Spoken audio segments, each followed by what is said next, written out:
I was trying to decide what to title this sermon series, and I may change the title before the end of this next week. So I see some of you looking kind of curious at the title because it's titled Respectable Sins. And it says, confronting the sins that we tolerate. So I don't mean that any sin is respectable, because it's not. But we usually, there's sometimes sins that we don't think they're hardly as bad as other sins, so we kind of call them respectable with a quotation mark. So I got to work through my sermon title here. I actually got that one because it was on Igniter Media, which we use, and it was like, I couldn't come up with anything any better than that, but I won't think about it. So respectable sins, these are sins that we kind of tolerate. Aristotle wrote this one time, and I thought it was really good. I'm having trouble with control here. So anybody can become angry. That is easy, and so it is to give and spend money. But to be angry with or give money to the right person and to the right amount and at the right time and for the right purpose and in the right way, this is not within everybody's power. It is not easy. So that to do these things properly is rare, praiseworthy, and noble. You know, I think Aristotle's probably right. To be angry, the right person, the right amount, the right time, the right reason, and the right way is extremely rare. And most of us, we don't accomplish that the majority of the time. In fact, we may not ever really accomplish that at all. Because if we could, most of our problems and our conflicts would probably evaporate. So when we're talking about anger, I want to just share a couple of verses with you. The first one is Ephesians chapter 4. It says, in your anger, do not sin. Do not let the sun go down while you are still angry. And do not give the devil a foothold. Now, very interestingly, this is actually written as a command. And the command's translated as a command in certain versions. It says, be angry and do not sin.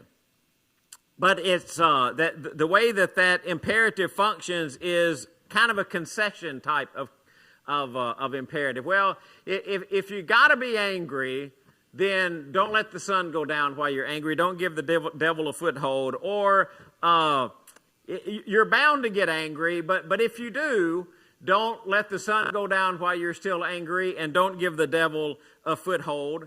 And I don't know that with human nature we can really ever escape anger. I think it's probably just the result of our fallen nature. And you know, most people are not immune or isolated from becoming angry at some point in life. I think kind of the universal how do I want to say that?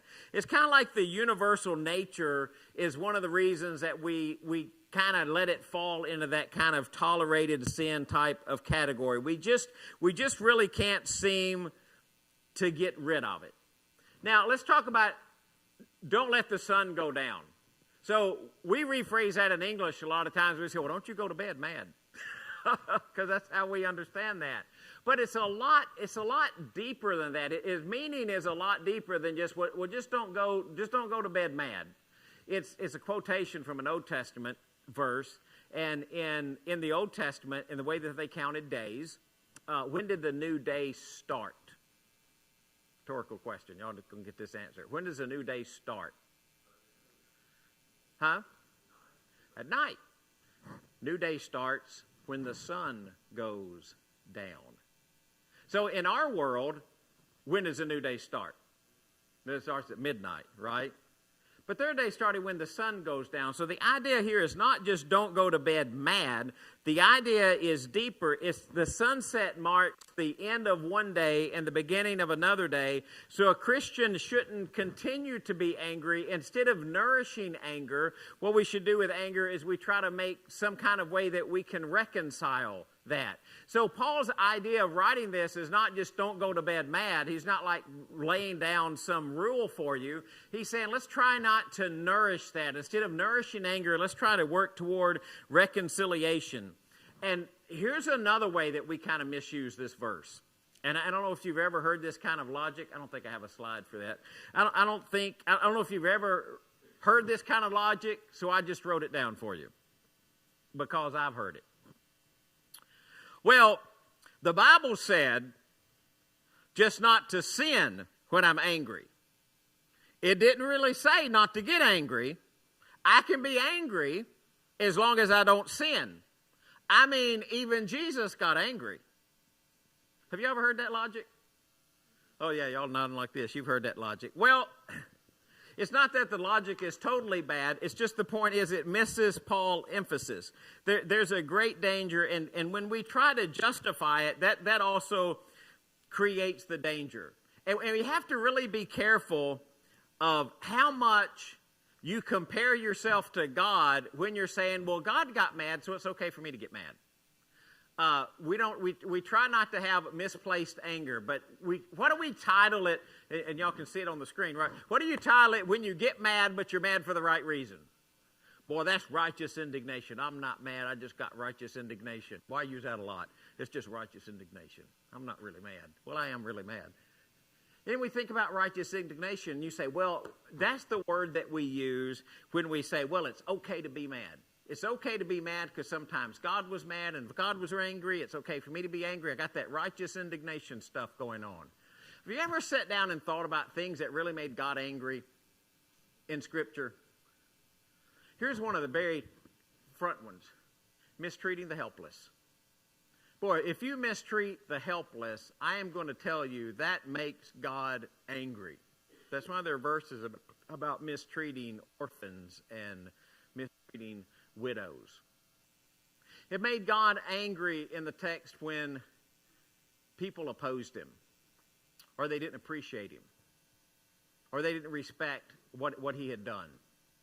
You think about verses like this. You remember when Moses is up on the mountain, and God he's just now writing down the commandments, right? We're still writing down the commandments. And while God is writing down the commandments, what do the Israelites at the foot of the mountain do? Because they don't know how long Moses is going to be gone.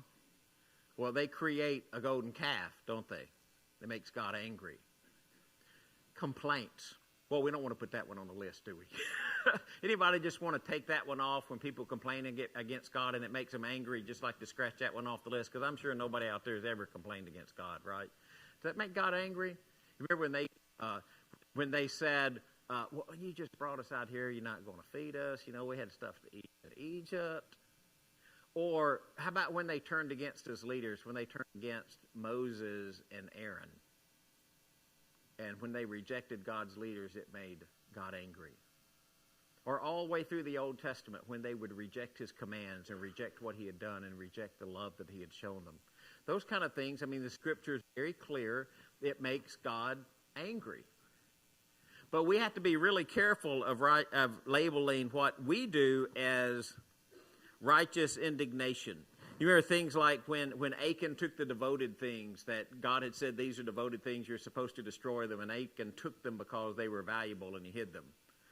Or when there was a certain way that you had to move the ark and they violated that command, and Uzzah reached out and he touched the ark and God struck him dead. But when we start to label our anger as righteous indignation, we probably tend most of the time to justify unjustifiable behavior because we don't have the same reasons to be angry as God had. So there's this subtle temptation to regard my anger as righteous indignation and others people's anger as a bad temper. Did you ever notice that? Why do we do that? Because it justifies what we do. It makes us feel better about ourselves. But the reality is, for most of the time, I can't even understand my own emotions. How many of y'all always know why you get mad when you get mad? Or why you get angry when you get angry? I mean, sometimes we can pretty isolate that. Sometimes it's really not as easy to isolate that. But you have God who searches hearts, and God knows why you get angry. He even knows the motive behind the reasons that you do the things that you do, which you don't even know. You don't even know that. The other part about that is our anger is usually about us and not about God, isn't it? Here's why I wrote down why I usually get angry. Okay, so I don't know if this applies to everybody. This is the Greg list, and you can go home and make your own list. All right, this is a Greg list. This is what really makes me angry. If somebody mistreats me, that usually makes me. I have to really work on the anger button right there because I don't really like that. If somebody disrespects me, that'll. It just made me think of something. I'm sorry, I got to share this with you. Diane and I, right after COVID, decided we would drive to Key West, and so we rented a car in Fort Lauderdale. We flew to Fort Lauderdale and rented a car and we're going to drive to Key West, and so I'm much better when I don't know where I'm going. And I don't have anywhere I have to be. I don't mind stopping and looking at stuff. And Diane would see a little shop, and she'd say, "Hey, we stop in here for a minute." So we stopped at this little. It was a souvenir shop, wasn't it? I mean, one of those little cheap souvenir shops. And at the time, Jackie was working part-time in the office, which part-time was really full-time, but she was part-time. And I still have a picture of this on my phone. I saw this thing. I don't know if you remember this, babe. It said, "I didn't mean to push all of your buttons. I was just looking for mute." And I asked Diane, I said, "Can I buy this for Jackie?" And she said, "No." So Jackie, I did not buy it. But I didn't mean to push all your buttons. I was just looking for mute. Because when you think of things that push your buttons, those are usually the kind of things that make you angry. If I feel like I'm being taken advantage of, you get angry if you feel like you've been taken advantage of. Boy, this is a big one for me, self-will. I'm just going to be honest with you. I just really want what I want. And if you get in the way of me getting what I want, then I'll probably get angry at you because you didn't let me have what I wanted. And you say, "Well, Greg, that's really strange, isn't it?" No, it's not. It's just pretty much human nature, I think. I'm not saying it's right. It's just human nature. This is a big one. How about when you respond to somebody else's anger? Anybody else get angry if somebody's angry with you and you respond with anger? It's like, yeah, that's generally the way we do it. I'm not saying it's right. I'm just saying these are the kind of things that push my button that you may be looking for the mute switch, right? But when you look at that and then you think about Jesus, because people will say, "Yeah, but Jesus got angry." Well, he did. He did. There are 2 times in the text that it says Jesus was angry. One is he looked around at them in anger, deeply distressed at their stubborn hearts. What's happening there is Jesus has gone in the synagogue. There's a man in the synagogue with a withered hand, and Jesus is he asks, "Is it okay to heal the man with a withered hand? I mean, can you do good on the Sabbath?" And they're opposing him. They don't want him to help a helpless man on the Sabbath because they think that it violates their law. And so they have stubborn hearts because they don't want Jesus to help a helpless man on the Sabbath. And it says that Jesus looked at them with anger when he saw that. You know, the other time that this text specifically says Jesus was angry, it even uses a stronger word than anger. It uses the word indignant. When Jesus saw this, he was indignant. Now, if you're like me and you read just that sentence without context, you think, "I don't want to be doing that." Right? Do you know what happened? Parents were bringing little children to Jesus. And the disciples saw that, and they were telling the parents not to bring the little kids to Jesus. He's too busy for that. And when Jesus saw that, he was indignant. And he rebuked them. He said, don't you tell them not to come to me because the kingdom of heaven is made up of little children. Now, if you just take those 2 examples, let me ask you this question. What if we only become angry because of what happens to someone else? Because that's why Jesus became angry. It wasn't about something that happened to Jesus. It was about something that was happening to somebody else. It was a man with a withered hand that could be healed, or it was a child that was going to be brought to him so he could bless the children. What if we only became angry because of what happens to someone else? I mean, that'd be a really great thing, and if we did that, we would be a lot closer to what we call righteous indignation of God. And here's the other thing. You know, sometimes when it looks in the text like people were mad at Jesus, he just walked away. He just walked away. There was a time when he was back, if you go back to the Mark chapter 3 passage, he's in the synagogue. He wants to heal the man with a withered hand. And he said to the man with a withered hand, "Get up and come forward." And he said to them, "Is it lawful to do good or harm on the Sabbath, to save life or to kill it?" But they kept silent. And after looking around at them with anger, grieved at their hardness of heart, he said to the man, "Stretch out your hand." And he stretched it out, and his hand was restored. And the Pharisees went out and immediately began conspiring with the Herodians against him as how they might destroy him. And then Matthew adds, "And knowing this, Jesus left that place." Sometimes Jesus just walked away.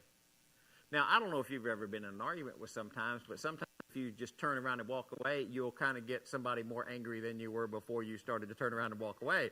And they'll say something like, "Don't you be walking away from me."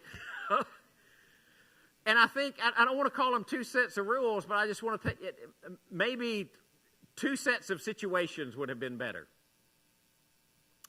Sometimes we have interactions with people that we become angry at, and they're irregular interactions. We might not even know who the person is, or we may not even know why they were angry with us. Diane was telling me a story Friday. Was it Friday?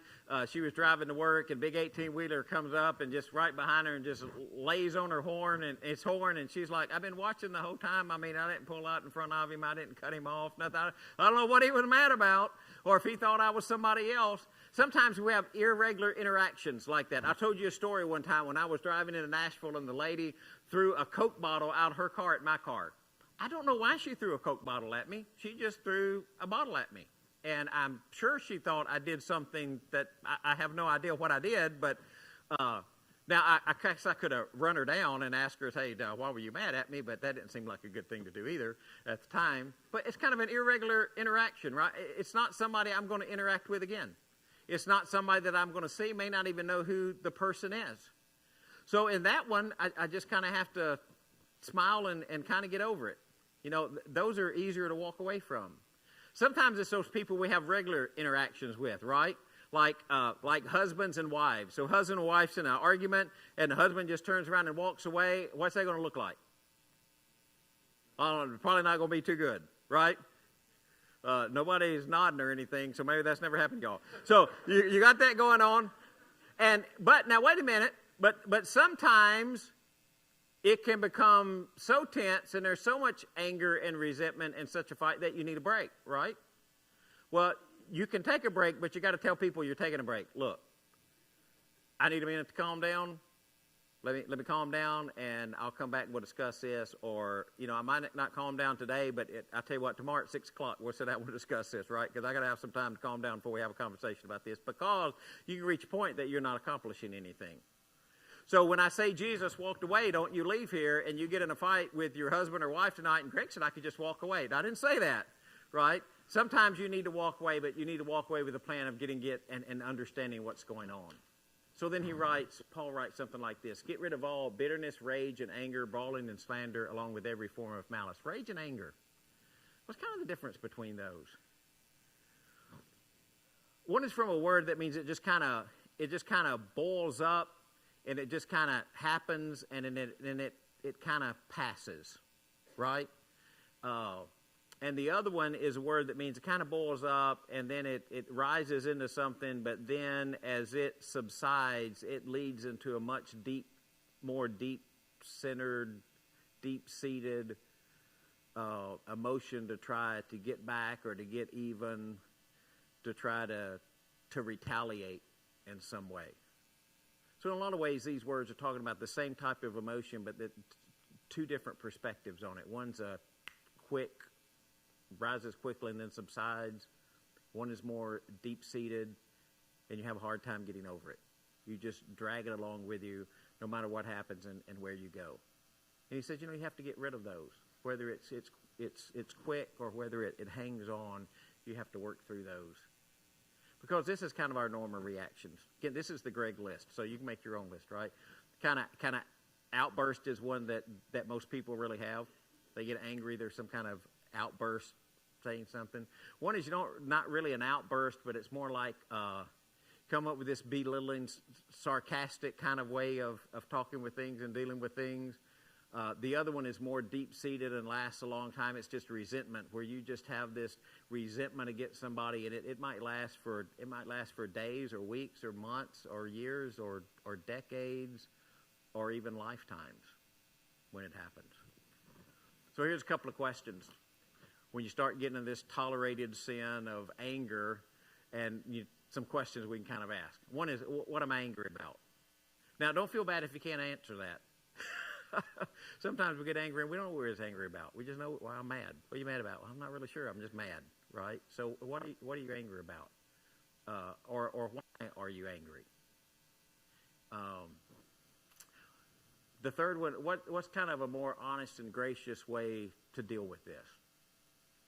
Instead of being angry, is there a good way I could deal with this, or a better way to deal with this, or my more godly way to deal with this, or more respectable way to deal with this?